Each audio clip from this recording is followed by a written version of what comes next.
নমস্কার বন্ধুরা, কেমন আছো তোমরা সবাই? আশা করছি যে যেখানে আছো সবাই খুব ভালো আছো, সুস্থ আছো।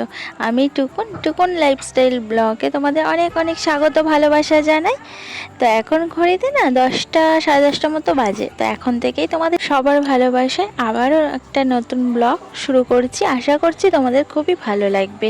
আজকে সকাল সকাল উঠে সমস্ত বাসি কাজকর্ম করে তোমাদের দাদাভাইয়ের টিফিন করে দিলাম। দাদাভাই খেয়ে গেল, নিয়ে গেল। দুষ্টুটাকে অনলাইন ক্লাস করালাম, তারপরে একেবারে দুষ্টুটাকে স্নান করিয়ে আমিও স্নান করে নিয়ে চলে এলাম দুপুরে রান্না বসাতে। তো এখানে প্রথমেই আমি ইন্ডাকশানে ভাত বসিয়ে দিই, তারপরে ফ্রিজটা খুলে দেখি কি সবজিপাতি আছে, কি রান্না করা যায় আজকে। তো পুঁইশাক আনা ছিল, সেই রবিবারের দিনকে এনেছিলাম তোমাদের দাদাভাইয়ের সাথে বাজারে গিয়ে। তো পুঁইশাকটা করা হয়নি, আজকে করব, তার জন্য পুঁইশাকটা বার করে নিচ্ছি। আর মাছের তেল আছে, মাছের তেলটাও বার করে নিলাম। তো আজকে পুঁইশাকটা আমি বাবার বাড়ির গাছের কুমড়ো দিয়ে করব। তো চলো আমি সবজিপাতিগুলো কেটে নিই।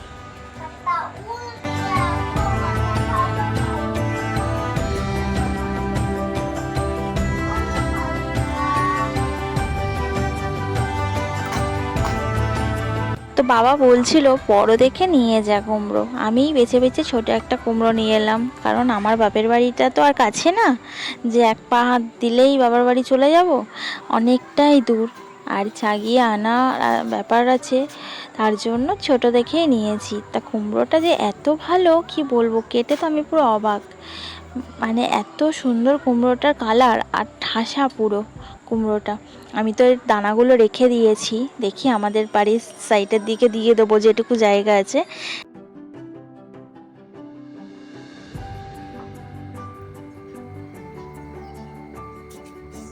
বাড়ির গাছের কুমড়ো বিনা সারে ভীষণ ভালো,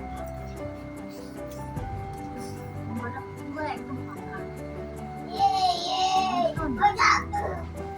অনেক হয়েছে, অনেক নিয়ে আসা অত সম্ভব না, অনেক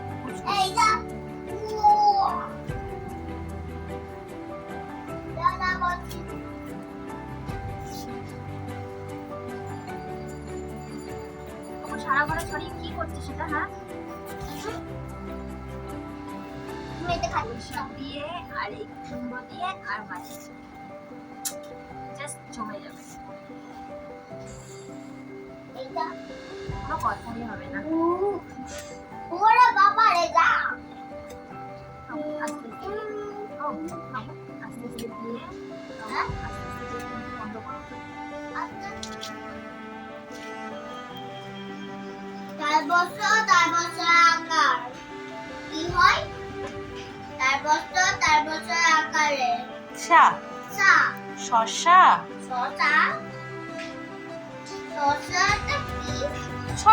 শসাতে খাওয়ার শসা, এই ফল শসা। এই যে শসা খাবো, আম কলা শসা। শসা দেখুনি পুজোতে শসা দেওয়া হয়, দেখুনি কেমন শসা?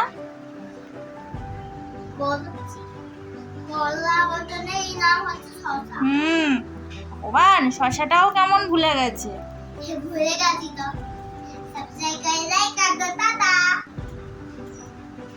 সাবস্ক্রাইব, দেখি তোর কথা শুনে করে কি না কেউ সাবস্ক্রাইব। ঠিক আছে তো, আমার ছোট্ট কুন্টু পুরোটাও বলছে প্লিজ করে দিও আমার চ্যানেলটা সাবস্ক্রাইব। পড়ো তালবস্য আকারে শসা, তালবস্য আকারে শসা। তারপরে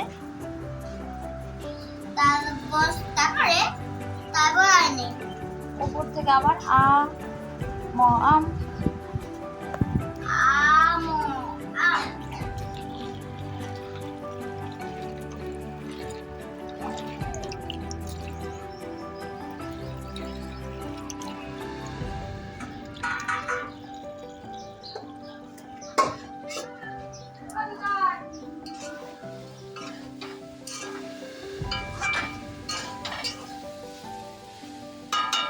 তো পুঁই শাকটা বসিয়ে দিয়েছি রান্না। মায়ের কাছে একটু শুনে নিলাম ফোন করে চট করে যে মা, মাছের তেল দিয়ে কীভাবে পুঁই শাকটা রান্না করব, তেলগুলো তো সব গলে যাবে। তো মা বলে দিল যেভাবে সেভাবেই রান্না করছি। আর এই যে মাছের তেল বার করে রেখেছি। মা বলল শুধু কড়াতে পুঁই শাক, আলু কুমড়ো সব দিয়ে একটু নাড়াচাড়া করে আমড়ে নিতে। তো আমিও সেই মতো আমড়ে নিলাম। তারপরে এবার কড়াতে তেল দিয়ে পেঁয়াজ ফোড়ন দিয়ে আর যা যা দেওয়ার দিয়ে তারপরে মাছের তেলটা দিতে হবে, দিয়ে নাড়াচাড়া করে পুঁই শাকগুলো দিয়ে দিতে হবে। তো আমি সেই মতোই রান্না করছি। যখনই কিছু রান্না করব, হয়তো রান্নাটা পারি না কিংবা জানি না, তো সেই রান্নাটা আমি মায়ের কাছে ফোন করে জেনে নিই, মা বলে দেয়, সেই মতোই রান্না করি। তো এভাবেই আমার রান্না শেখা। সত্যি কথা বলতে আমি না রান্না বান্না কিছু পারতাম না। আমার যখন বিয়ে হয়েছিল তখন আমি ভাতটাও কিভাবে করতে হয় আমি জানতাম না, কারণ আমি অনেক ছোট বয়সে আমার বিয়ে হয়েছে। তখন না রান্নাবান্না শেখার মতো সময়টুকু আমি পাইনি। তো সব কিছু শ্বশুরবাড়িতে এসে বিয়ের পর বরের কাছ দিয়ে আর আমার মায়ের কাছ দিয়ে শিখেছি। এই গরমের মধ্যে এখানে রান্না করা ভীষণ কষ্ট। এই জানলা দিয়ে পুরো রোদ্দুর আসে। প্রচুর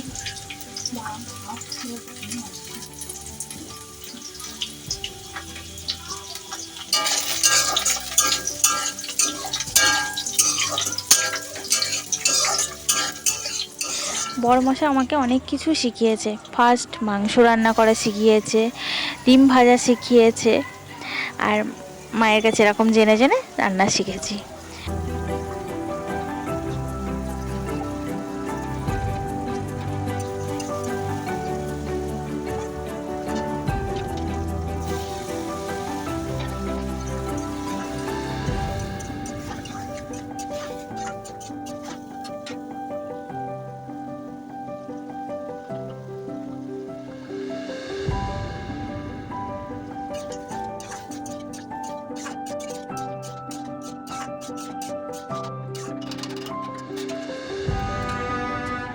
তো অবশেষে আজকের রান্না হলো দুপুরে। আর এত গরম, তার উপরে এরকম ছোটো জায়গায় রান্না করা সত্যি ভীষণ কষ্ট গো। তোমরা যদি আমার কিচেন হোম ট্যুর চাও তো তোমাদেরকে দেখাবো সেদিনকে, তাহলে আমি ভিডিও করব, দেখো। আমার রান্নাঘরটা এতটাই ছোট, এরকম মনে হয় কারোর রান্নাঘর নেই। তো যাই হোক, তারপরে খাওয়া দাওয়ার বেড়ে নিলাম দুপুরে। দুষ্টকে খাইয়ে দিয়েছি, আমিও খাওয়া দাওয়া সেরে নিলাম। আর বিকেলের দিকে দেখি আবার টিপ টিপ করে বৃষ্টি পড়ছে। তো চলো আজকে ভিডিওটা এই পর্যন্ত। ভালো যদি লেগে থাকে লাইক করে দিও, আর আমার নতুন চ্যানেলটা তোমরা সাবস্ক্রাইব করে আমার পাশে থেকো। সবাই কিন্তু ভালো থাকবে, টাটা।